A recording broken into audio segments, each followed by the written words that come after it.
레전드에게 듣는다 박준현 운용력입니다. 안녕하세요. 예, 반갑습니다. 박준현입니다. 네, 오늘 또 실제 투자에 도움이 되는 좋은 이야기 들려주세요, 운용력님. 예, 그렇습니다. 예.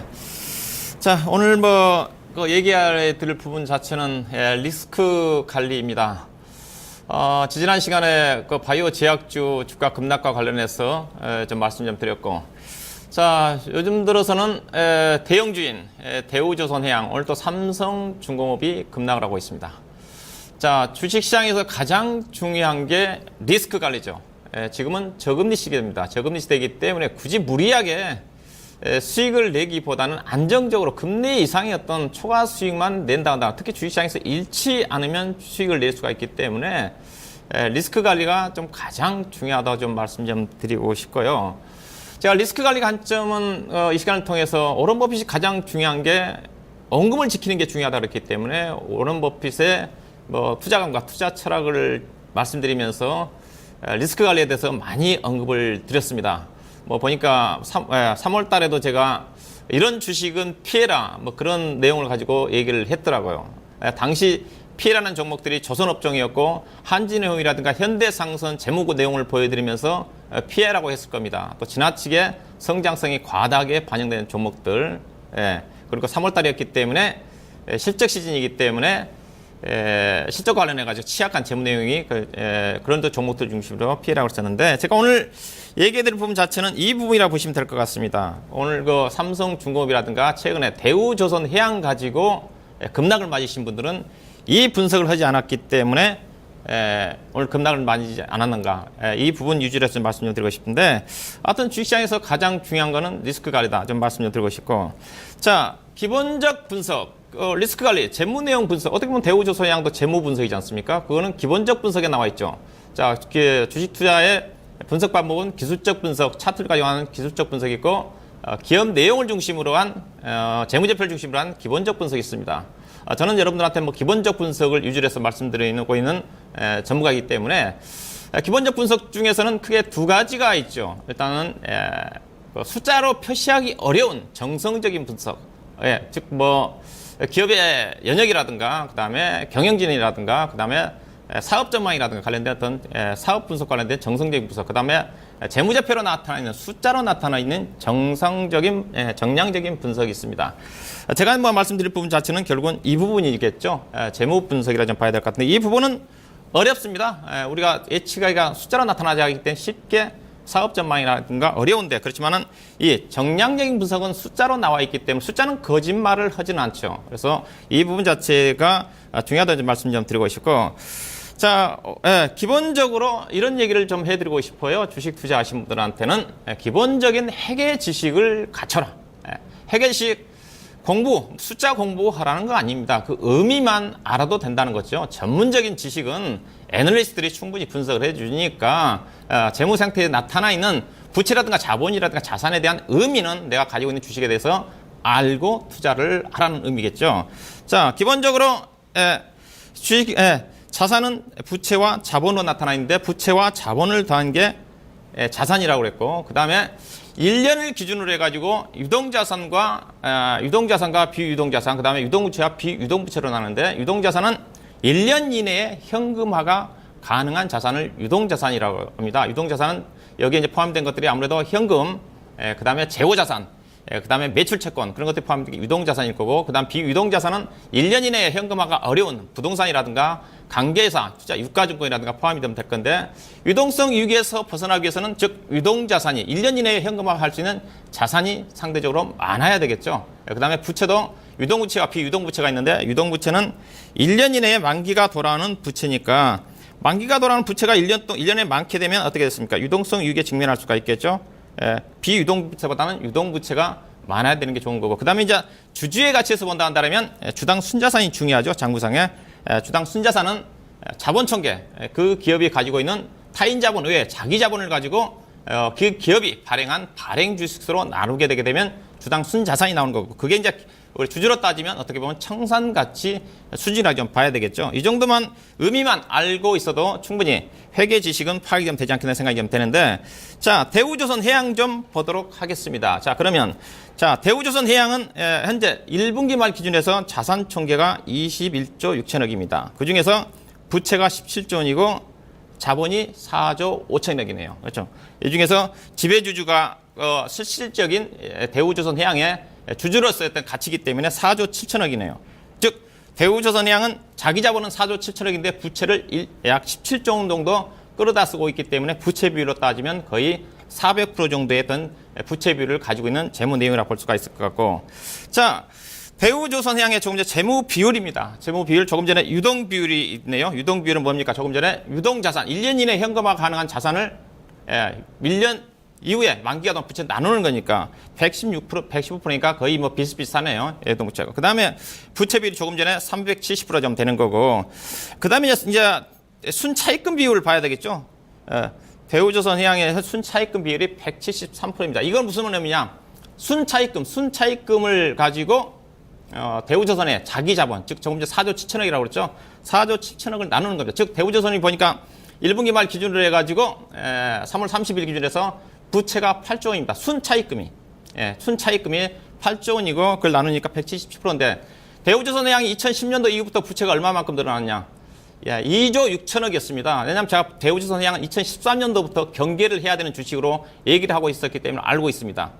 저는 2014년도부터 현대중공업도 그렇고 대우조선도 그렇고 상당히 재무내 부채 규모가 급속히 증가가 좀 되고 있기 때문에 기억을 하고 있는데 2010년도 2조 6천억 된 부채가 지금 순차입금이 8조 원이라는 거예요. 물론 기업이 성장을 하게 되면 부채는 늘어나게 돼 있습니다. 그렇지만 조선업종은 어떻습니까? 조선업종은 현대중공업이라든가 대우조선이라든가 삼성중공업은 2010년도 이후에 매출액이 안 늘어났습니다. 매출액은 정체 내지는 역성장인데 부채가 늘어났던 것 자체는 그만큼 속으로 많이 곪고 있었다고 볼 수가 있을 것 같고요. 그리고 볼 수가 있을 것 같고. 자, 그래서 워런 버핏이 이제 이런 재무적인 투자 요소를 가지고 이렇게 얘기를 합니다. 워런 버핏의 투자 원칙이죠.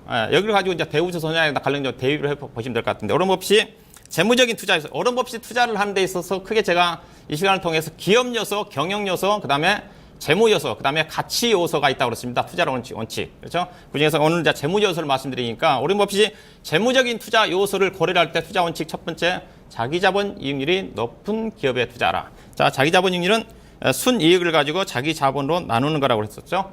경영의 종합 성적표입니다. 높을수록 좋은 거고, 즉 자기 자본 이익이 가장 중요하다고 그랬었죠. 경영의 종합 성적표니까 그걸로 자기 자본 이익으로 나타나는 거니까 워런 버핏은 평균적으로 15% 이상 되는 종목을 선언하는데, 우리나라 기업들은 워낙 자기 자본 이익이 낮습니다. 미국 기업들에 비해서. 그래서 우리나라 기업은 미국으로는 15%인데 우리나라로서는 워런 버핏으로 본다면 12% 이상 되는 종목을 선호를 해야 되지 않겠는가, 그렇게 말씀드리고 싶은데, 자, 대우조선해양은 그럼 자기 자본 이익률이 얼마냐? 잘 나갈 때 대우조선해양 2010년도에 21%였습니다.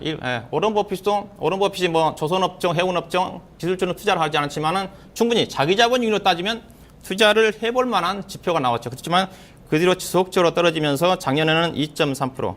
자, 올해는 추정 실적 기준으로 0.1%인데 3조 원 정도 적자가 날 것으로 보고 있기 때문에 어떻게 되겠습니까? 제가 마이너스 하면 60% 되겠네요. 즉 자기 자본의 60% 정도를 까먹는 수준으로 전개될 가능성이 크다고 봐야 되겠죠. 즉 워런 버핏으로 본다면 2012년도 이후에는 대우조선해양은 자기 자본이익으로서는 투자 매력도가 없었다고 봐야 되겠죠. 자, 그 다음에 두 번째입니다. 재무적에서 영업이익률이 높은 기업에 투자하라. 자, 영업이익률은 영업이익을 매출액으로 나누는 겁니다. 매출액 중에서 뭐 제조원가라든가 판매와 일반 관리비를 빼고 나게 되면 영업이익이 나타나죠. 그 회사에 대한 경쟁력입니다. 제품에 대한 경쟁력이 높으면 높을수록 영업이익률이 올라가죠. 만약에 영업이익률이 낮은 기업들은 조선업종 같이 경쟁력, 불황 국면에서는 취약합니다. 그래서 조선업종 중에서 가장 먼저 망한 회사가 STX조선이라고 그랬죠. STX조선 같은 경우는 호황 국면에서도 현대중공업이라든가 현대미표조선이 영업이익률이 15%일 때 STX그룹은 7%, 8%밖에 안 됐습니다. 즉, 이 말은 무슨 말이겠습니까? 헐값으로 수주를 많이 받았기 때문에 수주는 많았지만은 STX조선 같은 경우는 영업이익률이 떨어졌기 때문에 결국은 불황 국면에서 가장 망한 쪽이라고 봐야 될 것 같은데, 자, 대우조선해양의 영업이익률입니다. 대우조선해양 영업이익률이 지속적으로 떨어지고 있습니다. 올해 1.1%인데 조금 전에 적자를 감안하면 영업이익이 뚝 떨어지겠죠. 예, 이 말은 무슨 말이겠습니까? 작년도 2.8%, 즉 100원을 팔았는데 이원 약 3원 정도도 이익을 못 내는 그런 취약한 뭐 제품에 대한 어떤 경쟁력을 가지고 있었다고 봐야 되겠죠. 전반적으로 조선업종이 다 그렇습니다. 대우조선뿐만 아니라 현대중공업도 그렇고 현대 삼성중공업이라든가 좀 봐야 될 것 같은데 대우조선해양 영업이익 추이 그리고 이제 세 번째 그다음에 이제 재무적인 요소에 사내유보금 이상으로 기업을 창출하는 기업의 투자라고 했습니다. 사내유보금은 기업이 여러 가지 영업 활동을 통해서 사내에 쌓아둔 돈이라고 봐야 되겠죠. 기타 뭐 주식 발행 추가금도 포함이 될 거고 그다음에 자산 재평가 정액이 포함이 될 것 같은데 이게 많으면 많을수록 투자 여력이 큰 거고 좋죠. 그다음에 배당도 많이 일수고. 그래서 오런 버핏이 이런 얘기를 했습니다. 수익을 내주지 못하면 주주한테 환원을 해야 되는데 오런 버핏이 버크셔 해서웨이 지난 3월 달에 주총 전에 내용을 본다 그런 얘기가 다르죠. 더 이상 미국의 기업들 가지고 주식 배당 투자 이상했던 수익을 내기 어려운 것 같아가지고 이제는 주주들한테 그다음 배당을 안 해도 배당을 해주겠다. 주주들한테 환원을 하겠다는 거죠. 근데 대우조선해양은 뭐 배당도 안 하고 있는 쪽이었죠. 뭐 투자만 지속적으로 진행되면서 그다음에 세 번째 주주 수익이 높은 기업에 투자하라. 주주 수익이 뭡니까? 주당 자산 EPS로 나타난다고 봐야 되겠죠. EPS 증가로 해석하는데 자, 이 부분은 결국은 현금 흐름입니다. 워런 버핏이 투자를 할 때 있어서 뭐 PE라든가 ROE는 보지만 가장 중요한 포인트가 현금 흐름표입니다. 현금 흐름표. 현금 흐름표를 가지고 판단하는데 자, 보겠습니다. 자,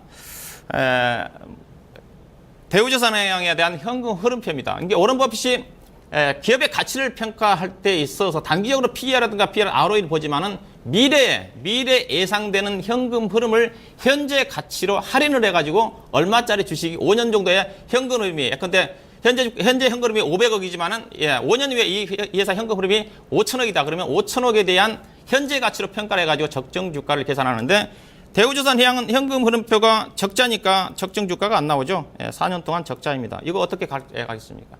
자, 이 시간을 통해 제가 현금 흐름표가 아주 중요하다고 했습니다. 즉, 대우조선해양을 가지고 계신 분들은 현금 흐름표만 분석을 하셔도 어려움을 여기까지 안 간다는 거죠. 현금 흐름표는 무조건 제가 플러스라고 그랬고 현금 흐름표와 관련된 부분은 이 시간을 통해서 아마 제가 7, 8번 정도 언급을 했을 겁니다. 그 정도 중요하다. 무조건 플러스가 나야 되는 거. 그 다음에 중요한 거는 재무활동에서는 마이너스가 나와야 되는데 이 부분은 플러스가 나오는 자체는 지속적으로 은행에서 자금을 조달하고 있다는 거죠. 대우조선해양이 2012년도 이후에만 지금 무려 4조 원 정도의 순차익금이 늘어났다고 보시면 될 겁니다. 영업활동은 적자고. 그래서 이런 부분이 어떻게 보면 속으로 곪고 있었다고 좀 봐야 되겠죠. 이런 어떤 부분들이 대우조선해양의 약세 부분이라고 봐야 될 것 같고 결국은 이런 거죠. 지난 시간에 3월 12일 날 제가 언급해드렸던 부분인데 경란기업이 부도났던 부분 자체도 대우조선해양과 현금 흐름표가 똑같습니다. 마이너스 재무활동은 지속적으로 돈을 끌어들이면서 결국 부도가 난 케이스죠. 2, 3년 동안 계속적으로 적자가 나고 재무활동에서 플러스가 난 기업들은 여러분들이 우량주라 한다 하더라도 조심을 해야 된다는 말씀 좀 드리고 싶고 우량한 회사들은 어떤 거냐? 이거죠. 제가 이 시간을 통해서 하성산업 같은 경우입니다. 영업활동 플러스지 않습니까? 그 다음에 이 회사 재무활동에서 872억 정도 돈을 갚았잖아. 이 회사가 872억은 얼마 되지 않느냐 생각할지 모르겠지만 이 회사 순차익금이 2012년도에 2,500억이었습니다. 2,500억인데 870억 원을 돈을 갚은 거죠. 몸집을 가볍게 놓은 겁니다. 그러고 난 다음에 뭐 새로운 사업에 진출한다는 거 그러면서 적극적으로 사업을 공략을 하면서 실적 좋아지니까 주가가 가는 거죠. 그리고 같은 해운업종 조금 전에 현대상선이라든가 한진해운 제가 여러분들 피해야 되는 업종이라 종목이라 말씀드리고 있지만은 이 시간을 통해서 언급해드렸던 대한해운은 영업활동 현금이 플러스입니다. 그리고 재무활동 마이너스죠. 부채를 상환하고 있습니다. 몸집이 가벼워졌죠. 이들 종목들은 주가가 안 빠집니다. 조금 전에 한진해라든가 현대상선을 신저까지만 그래도 대한해운은 업종이 앉아서 주가가 못 가지만 주가가 안 빠지죠. 이 부분 자체가 여러분들이 현금 흐름표를 통해서 충분히 공략이 가능하다고 좀 보시면 될 것 같고요.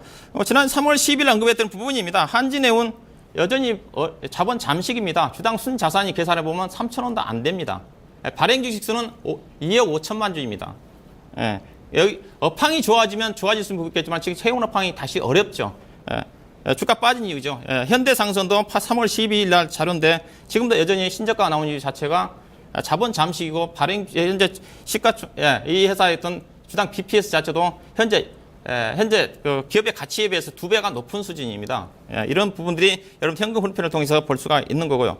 저도 운영 철학이 제가 워런 버핏처럼 가장 중요한 부분 자체 리스크 관리예요.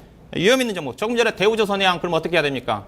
저는 개인적으로 무조건 그런 악재가 노출될 때는 첫 번째 악재가 노출될 때 무조건 매도를 합니다. 대우조선해양 3조 원 정도 만약에 적자가 나게 되면 주당 BPS가 현재 25,000원인데 8,000원으로 떨어집니다. 그러면 현대중공업이 현재 주당 BPS가 25만 원입니다.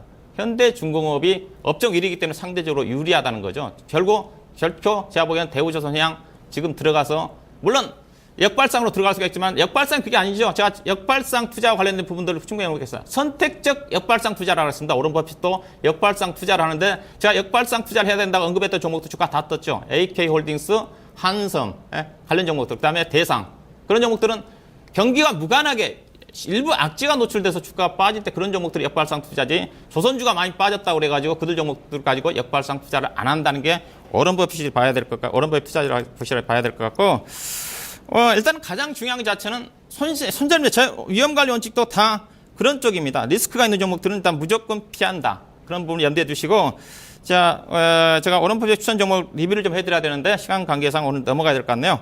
자, 오런 버핏의 한마디를 하면서 정리하도록 하겠습니다. 자, 오늘 했던 내용입니다. 비싸다 봐요. 오런 버핏 이런 얘기했습니다. 주식시장은 신과 마찬가지로 스스로 돕는 자를 돕는다고 그랬습니다. 하지만 신과는 달리 주식시장은 자신이 무엇을 하는지, 즉 뭣도 모르고 주식시장 가니까 남들이 가니까 따라 사고 공부하고 따라 사는 사람한테는 용서하지 않는다. 공부를 하란 의미로 해석할 수가 있겠죠. 자, 하여튼 힘내시기 바라겠고 대우선해한테 조선주 갖고 계신 분들 저는 다음 주 수요일 다시 찾아뵙도록 하겠습니다. 고맙습니다. 마켓 이마 기장 여기서 마치겠습니다. 다음 주 오전장에 뵙겠습니다. 고맙습니다.